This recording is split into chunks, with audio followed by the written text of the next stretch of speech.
તો હવે આપણે નવો ટોપિક સ્ટાર્ટ કરીએ છીએ આજે, જેની અંદર આપણે રાસાયણિક પ્રક્રિયાનું સંતુલન શીખીશું. હવે ખાસ અગત્યના ટોપિક ઉપર આગળ વધી રહ્યા છે કે જે તમારા નીટ માટે પણ ઉપયોગી છે, GEE માટે પણ ઉપયોગી છે અને 12th સાયન્સના આગળના અભ્યાસમાં પણ ઉપયોગી છે. તો અહીંયા આપણે સૌથી પહેલું લઈએ પ્રક્રિયા સમીકરણનું સંતુલન. પ્રક્રિયા સમીકરણનું સંતુલન. તો સંતુલન મતલબ શું? પ્રક્રિયાની અંદર તમે જાણો છો કે પ્રક્રિયામાં સૌથી પહેલું શું હોય? એ પ્રક્રિયક, અને એ પ્રક્રિયકનું શામાં રૂપાંતર થાય? એ નિપજમાં. તો પ્રક્રિયકમાં અને નિપજમાં એટલે કે ડાબા અને જબામાં પરમાણુઓની સંખ્યા સમાન હોય તો તે પ્રક્રિયાને સંતુલિત પ્રક્રિયા કહેવામાં આવે છે. પણ તે બે નિયમને આધારિત સંતુલિત હોય છે. અહીં દ્રવ્ય સંચય અને સંયોજિત ભારના નિયમ મુજબ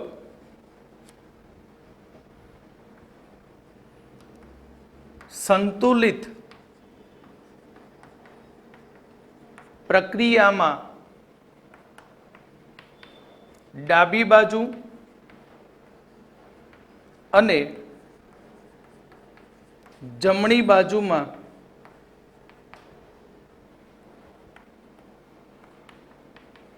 પરમાણુની સંખ્યા સમાન હોય છે.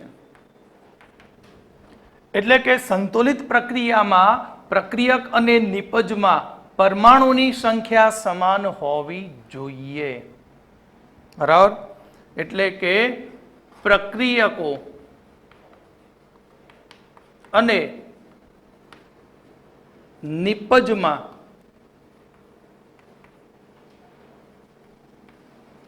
પરમાણુઓની સંખ્યા સમાન હોવી જોઈએ. પણ આ કેવી પ્રક્રિયાઓ છે? વીજભાર રહિત, કે જેમાં સમીકરણમાં ક્યાંય ધન વીજભાર કે ઋણ વીજભાર હોતો નથી. પણ જ્યારે કોઈ પ્રક્રિયા સમીકરણ વીજભાર યુક્ત હોય તો એક તો પહેલી કન્ડિશન બંને બાજુ પ્રક્રિયક અને નિપજમાં પરમાણુની સંખ્યા સમાન હોવી જોઈએ. એ તો કહી દીધું આગળ. પણ જો વીજભારિત હોય તો એમાં વીજભાર પણ બંને બાજુ સંતુલિત હોવો જોઈએ. તો જ તે પ્રક્રિયાને સંતુલિત પ્રક્રિયા કહેવામાં આવે છે. એટલે કે અહીં પ્રક્રિયકો અને નિપજો માં વીજભાર સમાન હોવો જોઈએ. અને ભાઈ આ વીજભાર સમાન વાળું તો આખું એક ચેપ્ટર છે આપણા 11માની અંદર, લાલ બળદ. ચેપ્ટરનું નામ છે લાલ બળદ. લાલ બળદ નહીં લ્યા ભાઈ, રેડોક્સ. રેડોક્સ ચેપ્ટર છે. બરાબર? એટલે અડધું નાખો લાલ ઓક્સ. ઓક્સ એટલે બળદ, રેડ લાલ બળદ. તો રેડોક્સ પ્રક્રિયાની અંદર આપણે પરમાણુનું સંતુલન પણ કરીએ છીએ, સાથે સાથે વીજભારનું પણ સંતુલન કરીએ છીએ. ક્લિયર? તો રાસાયણિક પ્રક્રિયાનું અહીં સંતુલન વીજભાર રહિત હોય તો કેવી રીતે થાય? એક્ઝામ્પલ તરીકે જુઓ કે અહીં મેં લખ્યું કે P4 plus O2 gives P4O10. તો આ બાજુ પ્રક્રિયકમાં P4 છે, નિપજમાં P4 પણ ઓક્સિજન 2 છે. માટે આ પ્રક્રિયા અસંતુલિત પ્રક્રિયા છે. બેલેન્સ ખોરવાઈ ગયું છે મગજનું એનું. બરાબર, બેલેન્સ શું છે?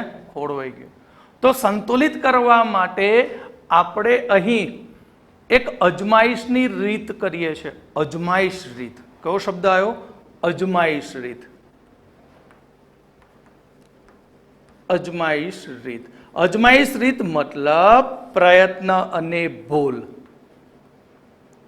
પ્રયત્ન અને ભૂલની રીતનો ઉપયોગ કરીએ. એટલે કેવી રીતે? જો કે પ્રયત્ન અને રીતની અજમાઈશ મતલબ અજમાઈશ એટલે કંઈક મૂકતું જવાનું અને બેલેન્સ કરતું જવાનું. બરાબર, બે બાજુ તાજવા લીધા હોય, એક બાજુ વજન વધારે હોય તો આપણે શું કરીએ? સામેની બાજુ પલ્લું ઊંચું હોય ત્યાં થોડુંક નાખીએ. બરાબર, એક ટુકડો નાખ્યો, બીજો નાખ્યો, ત્રીજો નાખ્યો. બરાબર, અને બંને બાજુ બેલેન્સ કેવું થાય? સરખું થાય. પછી પેલા કંઈક વાર્તા જેવું છે, બિલાડા જેવું. બરાબર, બે બાજતા હોય ને પછી વચ્ચે આવીને કોક ખાઈ જાય, કારણ બેલેન્સ જ નહીં થતું. બરાબર, એના જેવું નહીં. અહીંયા ધ્યાન રાખો કે અહીંયા 10 છે ને અહીંયા કેટલા છે? 2. તો હું શું કરું? પહેલા 1 મૂકું તો 2 જ રહ્યા. આ પહેલો પ્રયત્ન. બીજો પ્રયત્ન, ધારો કે હું અહીંયા 2 મૂકું તો 2 ગુણ્યા 2 4 થાય. પણ કેટલા છે અહીંયા? 10. અહીંયા 3 મૂકું તો આ ત્રીજો પ્રયત્ન થયો. 3 દુ 6 થયું. અહીંયા 10 છે. 4 મૂકું તો 4 દુ 8. હવે અહીંયા 5 મૂકી દઉં તો 5 દુ 10. બરાબર, અહીંયા પણ 10 થઈ ગયા. પી પણ કેટલા? 4. તો આને કહેવાય અજમાઈશની રીત. બરાબર, ગપ્પા માર કરવાનું, ક્યાંક સેટિંગ પડી ગયું અને થઈ ગયું બેલેન્સ તો પૂરું. બરાબર, એટલે પ્રયત્ન અને ભૂલની રીત છે. એટલે અહીંયા આપણે P4 પ્લસ શું કર્યું? 5O2 gives P4O10. હવે આ પ્રક્રિયા કેવી છે? સંતુલિત પ્રક્રિયા અથવા સમતોલિત પ્રક્રિયા. કેવી પ્રક્રિયા છે? સમતોલિત. Okay, clear? તો આ રીતે રાસાયણિક પ્રક્રિયાનું સંતુલન થાય. પણ એ કઈ રીત દ્વારા? પ્રયત્ન અને ભૂલની રીત, જેને કહેવાય અજમાઈશની રીત. સંતુલિત પ્રક્રિયામાં પ્રક્રિયક અને નિપજના બંને બાજુ પરમાણુની સંખ્યા સરખી હોય. બોડી ઉપરનો વીજભાર આપ્યો પ્લસ માઇનસ, તો એવું સેટિંગ કરવાનું કે બંને બાજુ વીજભાર કેવો થઈ જાય? સરખો થાય. 0-0 થાય અથવા તો બંને બાજુ સરખા થાય. ધન થાય અથવા બંને ઋણ થાય. ક્લિયર?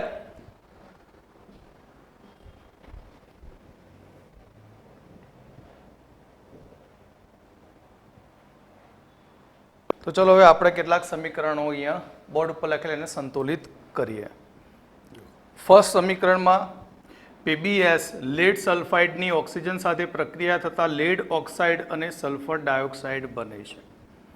સૌથી પહેલું યાદ રાખો કે સમીકરણ સંતુલન ક્યારેય શરૂઆતમાં H અને O થી કરવાનું નહીં. H અને O સિવાયના પરમાણુ પહેલા સ્ટાર્ટ કરવાના બેલેન્સમાં અને પછી O અને H નું સંતુલન આપણે જોઈશું. નહીં તો ડખા. બરાબર, ગેરંટી. ઓથી શરૂ કર્યું સંતુલન કરવાનું કોઈ પણ સમીકરણ મોટું તો ખોટું જશે. તો સમીકરણમાં સૌથી પહેલા જોઈએ તો Pb1 સલ્ફર 1 સંતુલિત છે. પણ ઓક્સિજનનું સંતુલન નથી. આ કેટલા છે? 2. જ્યારે જમણી બાજુમાં 2 ને 1 3. તો સંતુલન માટે અહીંયા આપણે 3 વડે ગુણી દઈએ. પણ ઓક્સિજન થઈ ગયા 6. ઓક્સિજન કેટલા થઈ ગયા? 6. તો સામે 6 ઓક્સિજન થવા જોઈએ. તો એ 6 કરવા માટે અહીં કેટલા ગુણાંકો વડે ગુણીશું? બરાબર, તો બંનેને આપણે ધારો કે અહીંયા હું 2 વડે ગુણું. કેટલા વડે ગુણું? પ્રયત્ન ભૂલ શરૂ કરી. 2 વડે ગુણ્યું તો 2 ગુણ્યા 2 4. 4 ને 2 કેટલા થયા? 6. બરાબર, પછી કોક એમ કે 2 વડે ગુણી, એના કરતાં એમ કરો ને 3 ને 1 વડે ગુણો. તો 3 વડે ગુણીશ તો P3 થશે. બરાબર, P કેટલા થશે? 3 અને સલ્ફર 1. બરાબર. તો 3 ગુણ્યા 1 એટલે ઓક્સિજન 3 અને આ કેટલા થયા 5. સંતુલન થાય નહીં. એટલે પ્રયત્ન અને ભૂલ પ્રમાણે અહીંયા 2 2 વડે ગુણવાથી પીબી 2 થયા, સલ્ફર પણ 2 થયા. તો આને 2 વડે ગુણી દઉં. આ સમીકરણ શું થઈ ગયું? બેલેન્સ. ક્લિયર? હવે બીજા સમીકરણમાં જુઓ તો PB3O4 પ્રક્રિયકમાં PB 1 છે અને નિપજમાં PB 2 છે. તો આ વિસમાન પ્રક્રિયા, વિષમીકરણ પ્રક્રિયા કહેવાય. તો આવી પ્રક્રિયામાં આવા PB ને પહેલું સંતુલનમાં લેવાનો નહીં. ક્લિયર? ફર્સ્ટ. તો આને ભૂલી ગયા, ઓને પછી લાવવાનો. હવે અહીંયા n ઉપર આવ્યું. n કેટલા છે? 4. કેટલા છે? 4. પણ અહીંયા n જુઓ તો કૌંસની બહાર કેટલા વડે ગુણેલું છે? 2 વડે. તો 2 ગુણ્યા 1 તો 2n જ થયા. તો અહીંયા 4n થવા જોઈએ. તો હવે આને ગુણી નાખીએ આપણે કેટલા વડે? તો 2 વડે. તો 2 ગુણ્યા 2 અરે 2 ગુણ્યા 1 ગુણ્યા 2 બરાબર, એટલે 2n into 2n એટલે 4n થઈ ગયા. ક્લિયર? પીબી જુઓ તો ઓટોમેટિક સંતુલિત થઈ ગયા. 2 અહીંયા કેટલા છે? 3. તો અહીંયા 2 2 ને 1 3 થયા.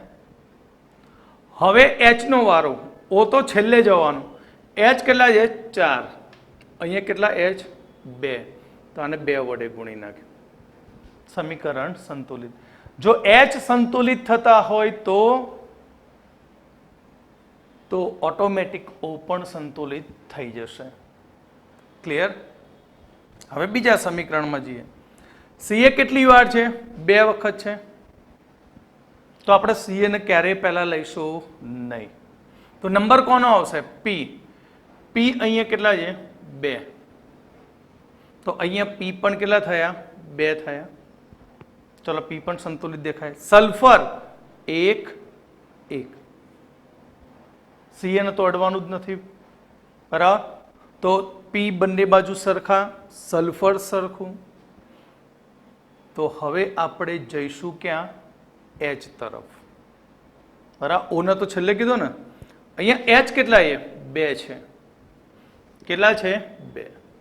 જ્યારે અહીંયા H 2 કૌંસની બહાર 2 વડે ગુણાય એટલે 2 ગુણ્યા 2 4 થયા. તો આને આપણે 4 વડે ગુણી નાખીએ. પણ 4 વડે ગુણવાથી હવે સલ્ફરનું સંતુલન ખોરવાઈ ગયું. કારણ કે સલ્ફર પહેલા બંનેમાં 1 1 હતો, પણ 2 વડે ગુણવાથી અહીંયા 4 વડે ગુણવાથી, અરે સોરી 2 વડે ગુણવાનો. ઓકે, તો 2 દુ 4. કારણ કે 2 દુ 4 તો અહીંયા પણ 4. સલ્ફર 2 થયા તો આને 2 વડે ગુણી નાખીએ. થઈ ગયું ઓટોમેટિક CA સંતુલિત અને P પણ સંતુલિત થઈ ગયું. હવે અહીંયા Cu2S કોપર સલ્ફાઇડની O2 સાથે પ્રક્રિયા કરતા કોપર ઓક્સાઇડ અને સલ્ફર ડાયોક્સાઇડ બને છે. તો સૌથી પહેલું Cu 2 2, સલ્ફર 1 1, ઓક્સિજન 2, આ બાજુ 3. તો આને કેટલા વડે ગુણી દઈએ? 3 વડે. તો હવે અહીંયા પ્રયત્ન અને ભૂલ લગાવી દઈએ ઉપર પહેલા સમીકરણની જેમ. તો આને 2 આને પણ 2. તો 2 દુ 4, 4 ને 2 6. પણ Cu કેટલા થયા? 4. S કેટલા થયા? 2. તો અહીંયા આપણે 2 વડે ગુણી દઈએ. તો 4 Cu 2 સલ્ફર. ઓકે, હવે આગળ આપણે બીજું સમીકરણ. તો અહીં મેંગેનીઝ ડાયોક્સાઇડની પોટેશિયમ હાઇડ્રોક્સાઇડ સાથે ઓક્સિજનની હાજરીમાં પ્રક્રિયા કરતા પોટેશિયમ મેંગેનેટ બને K2MnO4 plus 2H2O. તો પ્રક્રિયા સમીકરણ સંતુલિત કરો. ધ્યાન રાખો Mn કેટલો છે? પહેલા 1 1 દેખાય ને? 1 Mn 1 Mn. K કેટલો? 1. અહીંયા કેટલા છે? 2. તો ચલો હું આને 2 વડે ગુણી દીધું. તો K સંતુલિત થઈ ગયો, Mn સંતુલિત થયો. હવે નંબર કોનો? H નો. તો આ બાજુ H કેટલા છે? 4. જ્યારે અહીંયા H કેટલા થયા? 2 વડે ગુણવાથી 2. તો અહીંયા 4 થવા જોઈએ.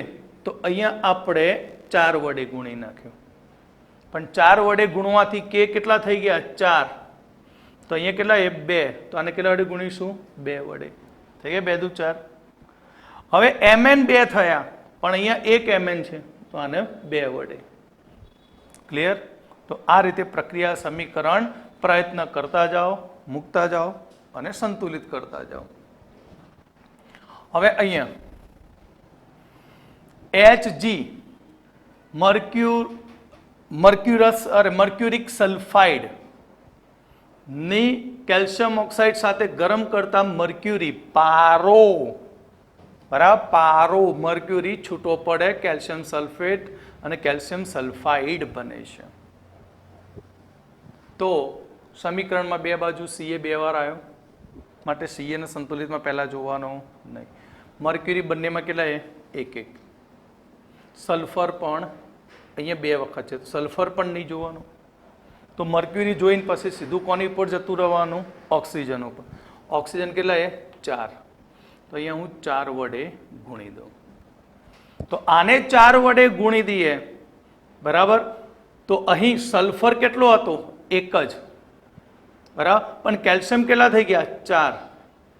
તો આને હું કેટલા વડે ગુણી દઉં? 3 વડે. કેટલા વડે ગુણી? 3, એટલે થઈ ગયા 3 ને 4. તો સલ્ફર કેટલા થયા? 3, 3 ને 1 4. તો અહીંયા આપણે 4 વડે ગુણવાનું. તો મર્ક્યુરી 4 થયા, તો આ પણ 4. ક્લિયર? હવે સોડિયમ ક્રોમેટની એસિડ સાથે પ્રક્રિયા કરતા sodium dichromate plus 2Na plus H2O બને છે. તો સૌથી પહેલું Na, 2 Na, 2 ને 2 4. કેટલા ઓછા એ? 2 Na ઓછા એ 2 વડે ગુણી નાખ્યું. 2 વડે ગુણવાથી Cr કેટલા થયા? 2. તો ક્રોમિયમ અહીંયા પણ 2. ક્લિયર? હવે આપણે સંતુલિત કોનું જોવાનું? H નું. H કેટલો છે? 1. અહીંયા કેટલા છે? 2. તો 2 વડે ગુણી નાખ્યું. ક્લિયર? પણ તમે બધા સમીકરણ જોયા 6 સુધી, કોઈ સમીકરણમાં વીજભાર હતો નહીં. અહીંયા પણ વીજભારનું પણ સંતુલન થવું જોઈએ. જો આ તટસ્થ છે, આ સૂત્ર ઉપર કોઈ વીજભાર નથી, માટે આનો ચાર્જ 0, આની ઉપર +1 છે, પણ કેટલી વખત છે? 2 વાર, એટલે આ થયું +2. કેટલી વાર થયું? +2. આનો ચાર્જ 0, કેમ? બોડી ઉપર કંઈ નથી. આની બોડી ઉપર +1, +1 × 2 +2, અને આની ઉપરનો ચાર્જ 0. તો તમે જુઓ, Na4, Cr2, hydrogen 2, oxygen automatic સંતુલિત થઈ જાય. H સંતુલિત થયો એટલે, અને વીજભાર પણ બંને બાજુ કેવો થયો? સંતુલિત. ઓકે, હવે આ જોઈએ સમીકરણ, બરાબર. આ સમીકરણ એ JEE માં પૂછાઈ ગયેલું એ કે Al2O3 ની NaOH સાથે પ્રક્રિયા કરતા, બરાબર, અથવા પ્રક્રિયા સમીકરણ પૂર્ણ કરતા કઈ નિપજ મળે છે, બરાબર, જે આપણે આગળ 12th ની અંદર ડીપમાં ભણીશું આના વિશે. તો અહીંયા Al2O3 NaOH plus H2O NaAlOH4 સંકીર્ણ બને. ચોરસ કૌંસવાળું સંયોજનને કહેવાય સવર્ગ સંયોજન અથવા સંકીર્ણ. Al કેટલા છે? 2. સમીકરણમાં Al જુઓ તો 1 જ છે. આ OH 4 છે. OH કેટલા છે? 4. તો આને 2 વડે ગુણી દો. તો આને 2 વડે ગુણવાથી Na 2 થયા, તો આને 2 વડે ગુણી નાખું. ક્લિયર? OH, H કેટલા થયા? જુઓ, 4 × 1 4, અને આગળ કેટલા વડે ગુણાયો? 2 વડે, એટલે H થયા 4 દુ 8. તો 8 H થયા, માટે અહીંયા 4 મૂકી દઈએ. કેમ 4? કારણ કે 2 H તો છે, એટલે 4 દુ 8. બરાબર. H સંતુલિત, Al સંતુલિત, Na સંતુલિત, રામ ભરોસે ઓક્સિજન એ પણ સંતુલિત.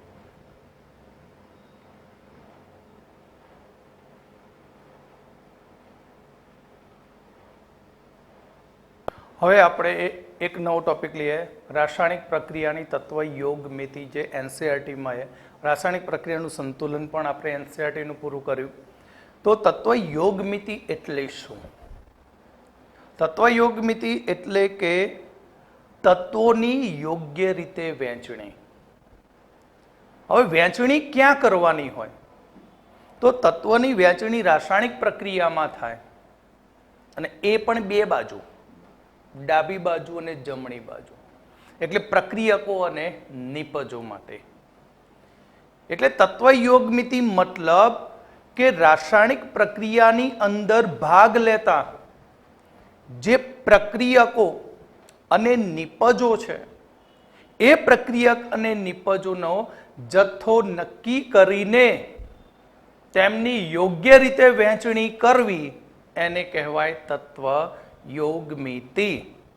તત્વયોગમિતિ એટલે કે પ્રક્રિયામાં પ્રક્રિયકો અને નિપજો નો જથ્થો નક્કી કરી અને તેમની યોગ્ય રીતે વહેંચણી કરવી તેને કહીશું તત્વયોગમિતિ.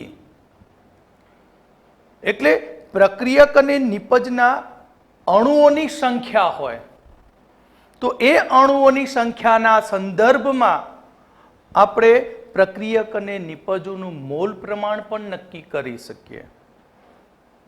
તત્વયોગમિતિ દ્વારા રાસાયણિક પ્રક્રિયાનું સંતુલન પણ સમજી શકાય અને એ સંતુલિત સમીકરણ પરથી પ્રક્રિયાની ભારાત્મક માહિતી પણ મેળવી શકાય. ભારાત્મક માહિતી મતલબ કે ડાબી બાજુ નિપજનું વજન કેટલું છે અને જમણી બાજુ ડાબી બાજુ પ્રક્રિયકનું વજન કેટલું છે અને જમણી બાજુ નિપજનું વજન કેટલું છે, તેની ભારાત્મક માહિતી પણ મેળવી શકાય. એટલે કે અહીં બોર્ડ ઉપર મેં પહેલેથી લખી દીધું છે, કારણ કે ચોપડીની અંદર બહુ મોટું ચિત્રામણ કરેલું, એટલે શોર્ટ કરીને અલગ મુદ્દાઓ મેં લખેલા છે. તત્વયોગમિતિ એટલે કે તત્વની યોગ્ય રીતે વહેંચણી કરવી, પ્રક્રિયામાં ભાગ લેતા પ્રક્રિયક અને નિપજનો જથ્થો નક્કી કરી અને તેમની યોગ્ય રીતે વહેંચણી કરવી એટલે કહેવાય તત્વયોગમિતિ. પ્રત્યેક રાસાયણિક પ્રક્રિયામાં પ્રક્રિયક અને નિપજના અણુઓની સંખ્યાના સંદર્ભમાં તેમનું મોલ પ્રમાણ એ તત્વયોગમિતિ દ્વારા નક્કી થાય. તત્વયોગમિતિ દ્વારા રાસાયણિક પ્રક્રિયાનું સંતુલન સમજી શકાય અને સંતુલિત પ્રક્રિયાનું ભારાત્મક માહિતી પણ મેળવી શકાય. કેવી રીતે? તો તેના માટે આપણે એક ઉદાહરણ લઈએ. એક્ઝામ્પલ તરીકે કે આપણે મિથેન વાયુનું ઓક્સિજનની હાજરીમાં દહન કરીએ. Methane gas plus O2 gas. તો કોઈ પણ કાર્બનિક સંયોજન હાઇડ્રોકાર્બનનું દહન થાય ત્યારે બે નિપજ જ મળે, એક કાર્બન ડાયોક્સાઇડ ગેસ અને H2O લિક્વિડ. તો મિથેનનું દહન કરતા આપણને કાર્બન ડાયોક્સાઇડ અને પાણી મળે છે, જેમાં કાર્બનનો એક પરમાણુ, CO2 માં કાર્બન એક, સંતુલિત તો કરવાનું જ સમીકરણ, હાઇડ્રોજન 4, અહીંયા 2, માટે આને કેટલા વડે ગુણી દઈશું? 2 વડે. કેટલા વડે ગુણ્યા? 2 વડે. તો ઓક્સિજન થયા 2, 2 ને 2 4, તો અહીંયા મૂકી દઈએ 2. હવે અહીં પ્રક્રિયક અને નિપજના સંદર્ભમાં આની તત્વયોગમિતિ શું થાય? તત્વયોગમિતિ એને શોર્ટમાં લખીશ તગુ. શું લખ્યું? તગુ.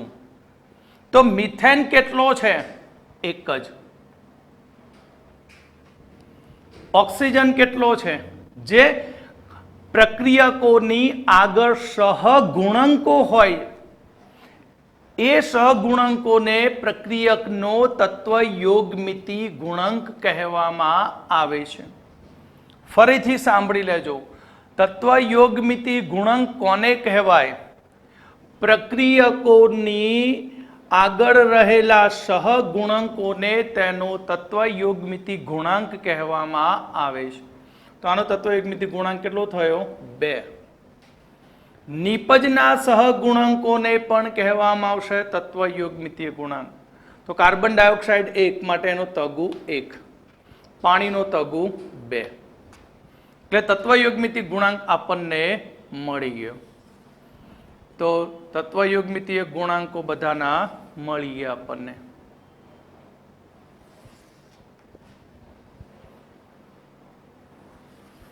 આ વચ્ચે એરો વાળો ભાગ રાખ્યો, બરાબર. તો અહીં તત્વયોગમિતિ ગુણાંક પરથી એના મોલ લખવા હોય તો તો તત્વયોગમિતીય ગુણાંક કેટલો છે? 1. તો એનો મિથેનનું અણુ મોલ પણ 1. O2 ના કેટલા મોલ? 2 મોલ. CO2 ના કેટલા મોલ? 1 મોલ. અને પાણીના 2 મોલ. હવે તત્વયોગમિતિ પરથી અણુ માટે વાત કરું તો અણુ મિથેનનો એક જ અણુ છે. O2 ના 2 અણુ છે. CO2 નો 1 અણુ અને પાણીના 2 અણુ છે. આ અણુના સંદર્ભમાંથી. હવે હું કદના સંદર્ભમાં લઉં. કોના સંદર્ભમાં? કદના. તો આને હું ગેસ રાખી દઉં. ચલો, કદના સંદર્ભમાં લઉં તો તમને આગળ વાય મેપ શીખવાડી દીધો. 1 મોલનું કદ કેટલું? તો 1 મોલનું કદ 22.4 લીટર. શીખી ગયા આગળ? 2 મોલ છે તો શું થશે? 2 ગુણ્યા 22.4 તો 44.8 લીટર. CO2 નું કદ કેટલું? 22.4 લીટર. અને H2O નું કદ કેટલું? 44.8 લીટર. તો તમે જુઓ તત્વયોગમિતીય ગુણાંક 1 1 2 1 2. મોલ પ્રમાણ જુઓ બંને બાજુ કેટલું છે? 2 ને 1 3. તો સામે 2 ને 1 3 સંતુલિત છે. અણુની સંખ્યા 2 ને 1 3 2 ને 1 3. અહીંયા બંનેના કદનો સરવાળો કરી દો તો એ કદનો સરવાળો સામે નિપજમાં પણ છે. કે આ પ્રક્રિયા સંતુલિત થઈ. અને આખી માહિતી કોના ઉપરથી મળી? તગ ઉપરથી. તત્વયુગ્મિતિ ગુણાંક. હવે એના દળ વિશે વાત કરીએ તો મિથેન કાર્બન 12 હાઇડ્રોજન 4. કાર્બનનો પરમાણુ દર કેટલો? 12. 12 ને 4 16 ગ્રામ પ્રતિ મોલ. ઓક્સિજનનો પરમાણુ દર 16 પણ કેટલી વખત? 4 વખત. તો 16 ચોક 64. ક્લિયર? કાર્બન ડાયોક્સાઇડ ઓક્સિજન 16 દુ 32 32 ને 12 44. H2O પાણીનું મોલર દર તમે જાણો છો 18 18 દુ 36. હવે બંને બાજુ દળનો સરવાળો કરી દો તો બંને બાજુ દળનો સરવાળો કેવો હોય? સંતુલિત હોય. હવે અણુની સંખ્યા. અણુની સંખ્યા તમે જાણો છો કે 1 મોલમાં કેટલા અણુ હશે? 6.022 ગુણ્યા 10 ની 23 ઘાત. જ્યારે O2 ના કેટલા મોલ છે? 2 મોલ. તો 2 ગુણ્યા 6.022 ગુણ્યા 10 ની 23 ઘાત. કાર્બન ડાયોક્સાઇડના કેટલા છે? તો 6.022 ગુણ્યા 10 ની 23 ઘાત. પાણીના કેટલા? તો 2 ગુણ્યા 6.022 ગુણ્યા 10 ની 23 ઘાત. ક્લિયર? તો આ રીતે અહીંયા તત્વયોગમિતીય ગુણાંક એ આપણને મોલ, અણુ, કદ, દળ, અણુની સંખ્યા એ પ્રક્રિયક અને નિપજોના સંદર્ભમાં સમજૂતી આપે છે. જે તત્વની યોગ્ય રીતે શું સૂચવે છે? વહેંચણી. ક્લિયર? તો હવે આપણે આ ટોપિક NCERT નો તો પણ આ તત્વયોગમિતીય ગુણાંક વિશે આપણે ખૂબ જ ડીપમાં અભ્યાસ કરીશું, જે તમારી નીટ માટે અને જી માટે મોસ્ટ IMP છે. ક્લિયર?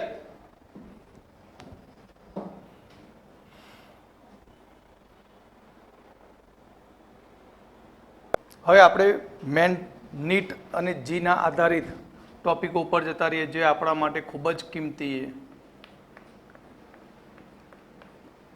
બરાબર. એમાં સૌથી પહેલું હાઇડ્રોકાર્બન સંયોજન. હાઇડ્રોકાર્બન સંયોજનના દહન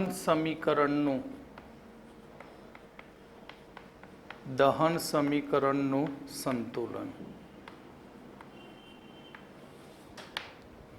તો કોઈ પણ હાઇડ્રોકાર્બન સંયોજનનું ઓક્સિજનની હાજરીમાં સંપૂર્ણ દહન થાય ત્યારે કાર્બન ડાયોક્સાઇડ અને પાણી નિપજ તરીકે મળે છે. મગજમાં ફિટ કરી લો, મગજમાં ફિટ કરી લો કે હાઇડ્રોકાર્બનનું ઓક્સિજનની હાજરીમાં સંપૂર્ણ દહન કરતા કાર્બન ડાયોક્સાઇડ અને પાણી મળે છે. હાઇડ્રોકાર્બનનું સંપૂર્ણ દહન કરતા કાર્બન ડાયોક્સાઇડ અને પાણી મળે છે. તો એક્ઝામ્પલ તરીકે મેં એક હાઇડ્રોકાર્બન લીધું CXHY. હવે તેનું ઓક્સિજનની હાજરીમાં દહન કરું છું તો ત્યાં નિપજ તરીકે CO2 પ્લસ H2O મળે છે. તો આ સમીકરણને આપણે સંતુલિત કરવું છે. તો યાદ રાખો, સમીકરણ સંતુલનમાં ક્યારે પહેલા ઓક્સિજનનું સંતુલન કરવાનું નહીં. તો અહીંયા આપણે જોઈએ છે CX કાર્બનની સંખ્યા X છે તો અહીંયા X વડે ગુણી દીધું. હાઇડ્રોજનની સંખ્યા Y છે તો મેં Y વડે ગુણી નાખ્યું. ઓકે, હાઇડ્રોજનની સંખ્યા કેટલી છે Y તો મેં એને Y વડે ગુણી નાખ્યું. પણ અહીંયા તો 2Y થયું. જો કાર્બન કેટલો હતો C, X હતો, X કાર્બન, તો અહીંયા કાર્બન પણ કેટલો બન્યો X કાર્બન, કારણ કે કાર્બનની સંખ્યા CO2 માં 1 છે. અહીંયા મેં Y હાઇડ્રોજન લીધેલા છે પણ અહીંયા 2Y થઈ ગયા. 2Y થયા એનો મતલબ શું થયો? ડબલ થઈ ગયા. તો એને અડધા કરવા માટે 2 વડે ભાગી દઉં હું, તો 2 વડે ભાગી દઉં તો કેટલા H થયા Y. તો N કેટલા થાય તે આપણે શોધવું છે. તો અહીંયા ધારો કે હું N બરાબર ઓક્સિજનનો N કેટલો, સંખ્યા કેટલી એની, તો એના માટે મેં ધાર્યું N, સ્મોલ n. તો હવે હું ઓક્સિજનની સંખ્યા બંને બાજુ સંતુલનમાં લઉં તો 2 into n, 2n બરાબર સામે શું થાય 2 into x, 2x plus oxygen કેટલો 1 into y/2 તો y/2 માટે n બરાબર 2 વડે ભાગી દો. તો 2 વડે ભાગી દો આખા સમીકરણને તો થશે શું? તો 2x પ્લસ y/2 ડિવાઇડ 2. તો 2 વડે ભાગી દઈએ તો સમીકરણ બનશે આનું x પ્લસ y/4. શું બની જાય? x plus y/4. માટે સંતુલિત સમીકરણ શું બને? તો સંતુલિત સમીકરણ આ રીતે લખાય કે CXHY plus x plus y/4 O2 gives XCO2 plus YH2O. આ સંતુલિત થયું સમીકરણ. સમજણ પડી? બરાબર. તો અહીંયા ફરીથી ક્યારે ઓક્સિજનને પહેલો સંતુલનમાં લેવાનો નથી. એનો તત્વયુગ્મિતિ ગુણાંક જુદો જુદો હોઈ શકે દરેક માટે દહન પ્રક્રિયામાં. તો હાઇડ્રોકાર્બનનું દહન કરવાથી કાર્બન ડાયોક્સાઇડ અને પાણી મળ્યું, પણ કાર્બનની સંખ્યા x છે તો આને x વડે ગુણી નાખ્યું. હાઇડ્રોજનની સંખ્યા y છે તો આને y વડે ગુણ્યું, પણ H2 છે એટલે 2y થાય છે. માટે આપણે YH લીધો હોય તો અહીંયા y/2 કરી દીધું. બરાબર. પછી આપણે અહીં ઓક્સિજનની સંખ્યા ધારી લીધી કેટલી? n, તત્વયુગ્મિતિ ગુણાંક. પણ ઓક્સિજન કેટલા છે? 2, તો 2 ગુણ્યા n એટલે 2n. 2n બરાબર નિપજમાં 2x ઓક્સિજન થયા અને પાણીમાં કેટલો થયો? y/2 oxygen. પછી એનના સૂત્રનું કરતા કરીએ એટલે આપણને ઓક્સિજનનો તત્વયુગ્મિતિ ગુણાંક મળી જાય. બરાબર. આ જ પ્રમાણે ધારો કે મેં લીધું એક CN, બીજું સમીકરણ CnH2n+2. યાદ છે ને, CnH2n+2 એટલે આલ્કેન. હવે આલ્કેનનું દહન કરું તો કેટલો ઓક્સિજન અહીંયા જરૂર પડશે તત્વયુગ્મિતિ ગુણાંકમાં તે શોધવાનું. તો આલ્કેનના દહનથી બને છે શું? CO2 plus H2O. CO2 plus શું બનશે? H2O. તો જુઓ કેટલા કાર્બન છે? N. અને N વડે ગુણી નાખ્યું મેં. કેટલા વડે ગુણ્યું? N વડે. NCO2 થયો. હાઇડ્રોજન કેટલો છે? 2n+2. તો 2n+2. હવે 2n+2 કરું તો થાય શું? 2 વડે અહીંયા ગુણાય તો એ તો થઈ જાય 4n+4. તો આપણે 2 ને કોમન કાઢી નાખીએ તો અહીંયા આપણે લખીએ ફક્ત n+1. n+1 લખી દઈએ તો શું થાય? 2 વડે ગુણી નાખો, 2n+2h થઈ ગયો. સમજ્યા? ફરીથી કહું છું, જુઓ, n કાર્બન તો NCO2, હાઇડ્રોજન 2n+2. હવે 2n+2 છે અને અહીંયા 2 છે. જો 2n+2 લખું તો શું થાય? તો 2n+2 × 2 થાય. તો સંખ્યા ડબલ થઈ ગઈ. માટે 2 કોમન કાઢી નાખ્યા, એને દૂર કરી નાખ્યા. તો ઓક્સિજનની સંખ્યા કેટલી થાય? તો હવે આપણને મળી જાય. તો ઓક્સિજનની સંખ્યા કેટલી? 2n. કેમ 2n લખ્યું? કારણ કે આ n સંખ્યા પણ O 2 વખત છે એટલે 2n. CO2 તો 2n, 2 ઓક્સિજન ગુણ્યા n. અહીંયા કેટલો થયો? તો n+1 માટે 2n બરાબર 3n+1 માટે n બરાબર 3n+1/2.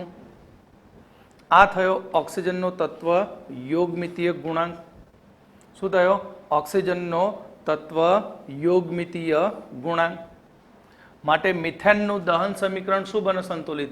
4CnH2n+2 plus 3n+1/2 bracket O2 gives NCO2 plus n+1 H2O. આ સંતુલિત સમીકરણ થયું. ઓકે, આવડશે? આવા 2 સમીકરણ આપણે જોઈ લઈએ.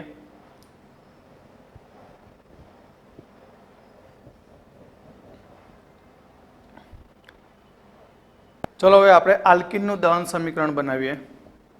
નંબર 3 આવ્યું, ત્રીજું સમીકરણ. CnH2n plus oxygen O2 gives CO2 plus H2O. તો ચલો હેડો, કાર્બન n વડે ગુણે, હાઇડ્રોજન 2n. તો અહીંયા 2n મૂકશો કે ફક્ત n? યાદ કરો બેટા, કારણ કે ઓલરેડી 2 છે તો ફક્ત મૂકીશું n. થઈ ગયો 2n, થઈ ગયો 2NH બરાબર CN.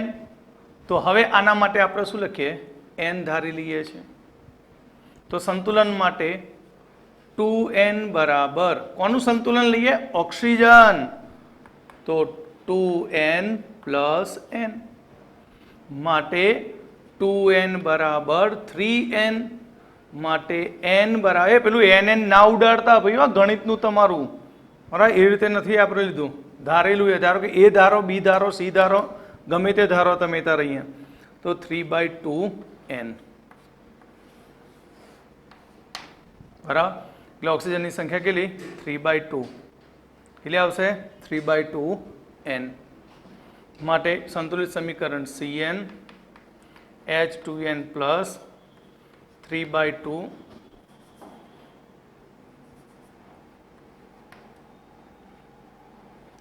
O2 gives NCO2 plus NH2O.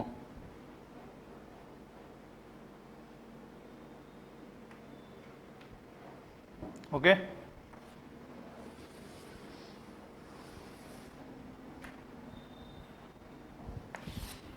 હવે આપણે ચોથું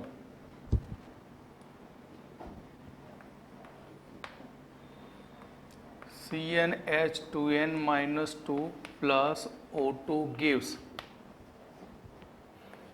CO2 plus H2O. હવે તો આવડી ગયું, સમજણ પડી ગઈ. આ આલ્કાઇન છે, 10મામાં ભણી ગયા છો તમે. અને આ છે આલ્કિન. ઓકે, તો આલ્કાઇનમાં કાર્બન કેટલો છે? n કાર્બન છે, તો NCO2. આ કેટલો? 2n+2. બહાર કાઢી નાખીએ 2 વડે ઉચકાઈ નાખીએ આને, એટલે ઓટોમેટિક n-1 થઈ ગયું, 2n-2. બરાબર. તો આની સંખ્યા કેટલી? તો કન્ફ્યુઝન ન થાય એ માટે ધારો કે હું આને લઈ લઉં a. બરાબર. તો 2a બરાબર 2n પ્લસ કેટલા થયા ઓક્સિજન? n-1 થયો, કારણ કે એક ઓક્સિજન છે. ક્લિયર? માટે 2a બરાબર 3n-1, માટે a બરાબર 3n-1/2. તો સંતુલિત સમીકરણ શું બને? તો CnH2n-2 plus 3-1/2 O2 gives NCO2 plus n-1 H2O.